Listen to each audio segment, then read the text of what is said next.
حضرت علی مرتضیٰ نے حضور نبی صلی اللہ علیہ وسلم کے زیر سایہ تربیت پائی۔ آپ کا بچپن اور جوانی حضور صلی اللہ علیہ وسلم کے سامنے گزرے۔ آپ حضور صلی اللہ علیہ وسلم کی سیرت کا آئینہ تھے۔ یہی وجہ ہے کہ نبی صلی اللہ علیہ وسلم نے فرمایا، علی کے چہرے کو دیکھنا بھی عبادت ہے۔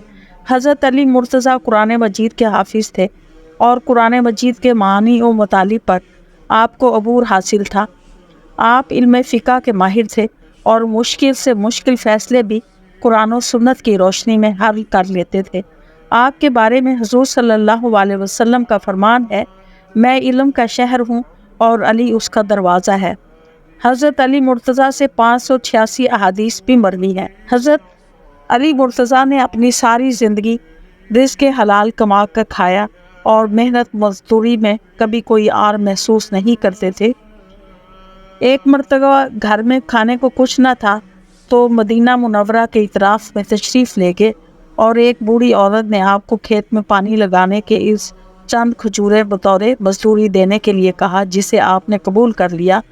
اور آپ شہنشاہ فقر تھے۔ آپ ہر خالی لیکن باطنی طور پر تقوی، قناعت اور صبر کے خزانوں سے بھرپور تھے۔ حضرت عبداللہ بن عباس کا قول ہے کہ حضرت علی مرتضیٰ کی حکمت و دانائی کا ایک عالم قائل تھا اور اللہ تعالیٰ نے علم کے 10 حصوں میں سے 9 حصے آپ رضی اللہ عنہ کو عطا فرمائے تھے۔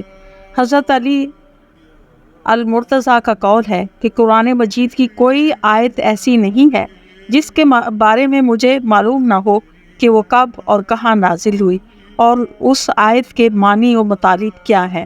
ام المومنین حضرت عائشہ صدیقہ سے پوچھا گیا کہ وضو کے بعد کتنے دنوں تک موزوں پر مسح کیا جا سکتا ہے؟ آپ نے فرمایا، تم یہ مسئلہ علی سے پوچھو۔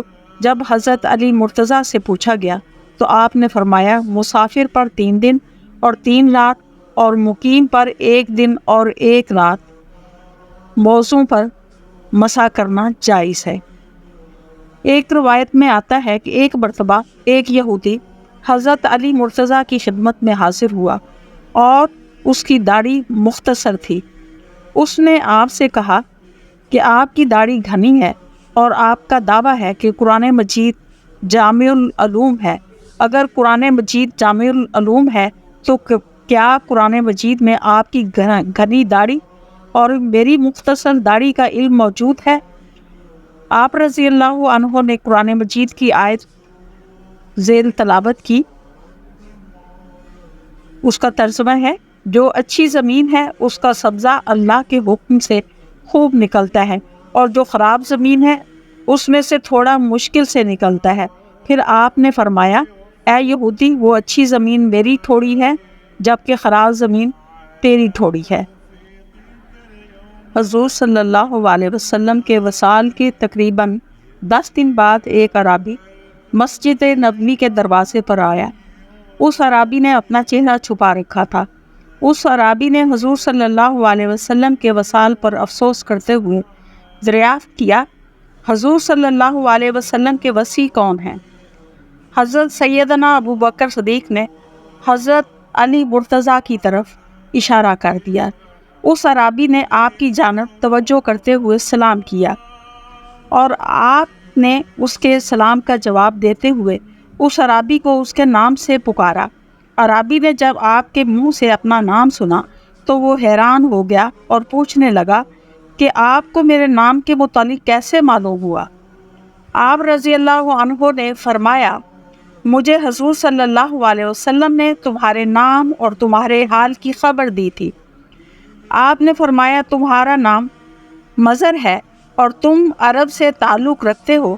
تم نے اپنے قبیلے کو حضرت صلی اللہ علیہ وسلم کی بعثت کی خبر دیتے ہوئے کہا تھا کہ تہامہ میں ایک آدمی کھڑا ہوگا جس کے رخسار چاند سے زیادہ روشن ہوں گے اور اس کی گفتگو شہد سے بھی زیادہ میٹھی ہوگی۔ وہ خچر پر سواری کرے گا، اپنے کپڑوں اور جوتوں کو خود پیمند لگائے گا، زنا، شراب خوری اور سود اور ناحق قتل کو حرام قرار دے گا۔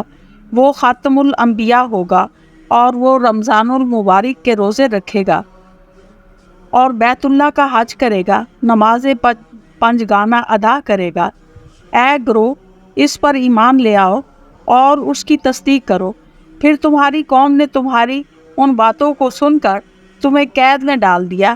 جب حضور صلی اللہ علیہ وسلم کا وصال ہوا تو تیری قوم سیلاب سے غرق ہو گئی اور تمہیں قید خانہ سے رہائی نصیب ہوئی۔ پھر تیرے کانوں میں غیبی آواز آئی، اے مضر، محمد صلی اللہ علیہ وسلم وصال فرما گئے ہیں، تو ان کے صحابہ کرام سے ملنے مدینہ منورہ جا اور حضور صلی اللہ علیہ وسلم کے روضہ مبارک کی زیارت کر۔ اس عرابی نے جب حضرت سیدنا علی مرتضیٰ کی زبانی تمام حال سنا تو اس کی آنکھوں سے آنسو جاری ہو گئے، اور اس نے آگے بڑھ کر آپ کا ہاتھ کا بوسہ لیا اور عرض کیا کہ میں آپ سے کچھ سوالات کرنا چاہتا ہوں۔ آپ نے فرمایا تم سوال پوچھو، میں انشاءاللہ تمہیں شافی جواب دوں گا۔ اس عرابی نے پہلا سوال پوچھا کہ وہ کون سا نر ہے جس کا باپ اور ماں نہیں ہے؟ حضرت علی مرتضیٰ نے فرمایا وہ حضرت آدم علیہ السلام ہے۔ اس عرابی نے پھر پوچھا وہ کون سی مادہ ہے جو بغیر ماں باپ کے پیدا ہوئی؟ آپ رضی اللہ عنہ نے فرمایا وہ حضرت حوا ہیں۔ اس عرابی نے پوچھا وہ کون سا نر ہے جو بغیر نر کے پیدا ہوا؟ آپ نے فرمایا وہ عیسیٰ علیہ السلام ہیں۔ اس عرابی نے پوچھا کہ وہ کون سی قبر ہے جس نے صاحب قبر کو سیر کروائی؟ آپ رضی اللہ عنہ نے فرمایا وہ مچھلی جس کے پیٹ میں حضرت یونس علیہ السلام رہے اور وہ انہیں 3 دن لیے پھرتی رہی۔ اس عرابی نے پوچھا وہ کون سا جسم ہے جس نے ایک بار کھایا مگر دوبارہ نہیں کھایا؟ آپ رضی اللہ عنہ نے فرمایا وہ حضرت موسیٰ علیہ السلام کا عصا ہے جس نے سانپ بن کر فرعون کے جادوگروں کے جادو کو ہضم کیا۔ اس عرابی نے پوچھا وہ زمین کا کون سا حصہ ہے جہاں ایک مرتبہ سورج کی کرنیں پڑی؟ آپ نے فرمایا دریائے نیل کی وہ سطح جو حضرت موسیٰ علیہ السلام کے عصا سے ظاہر ہوئی۔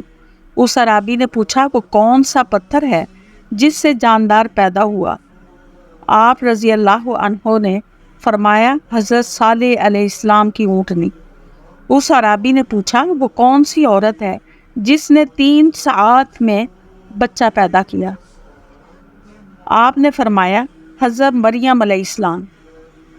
اس عرابی نے پوچھا وہ کون سے 2 دوست ہیں جو دشمن نہیں ہوتے؟ آپ رضی اللہ عنہ نے فرمایا جسم اور جان۔ اس عرابی نے پوچھا وہ کون سے 2 دشمن ہیں جو کبھی دوست نہیں ہوتے؟ آپ نے فرمایا زندگی اور موت۔ اس عرابی نے پوچھا کہ شے کیا ہے اور لا شے کیا ہے؟ آپ نے فرمایا شے مومن ہے اور لا شے کافر ہے۔ اس عرابی نے پوچھا کہ رحم میں سب سے پہلے کون سا اعضا بنتا ہے؟ آپ نے فرمایا انگشت شہادت۔ اس عرابی نے پوچھا کہ قبر میں سب سے آخر میں کون سی چیز مٹی ہوتی ہے؟ آپ رضی اللہ عنہ نے فرمایا بندہ کے سر کی ہڈی۔ حضرت سیدنا علی مرتضیٰ نے جب اس عرابی کے سوالات کے شافی جوابات دے دیے تو اس نے بے اختیار آپ کے ماتھا کا بوسہ لے لیا۔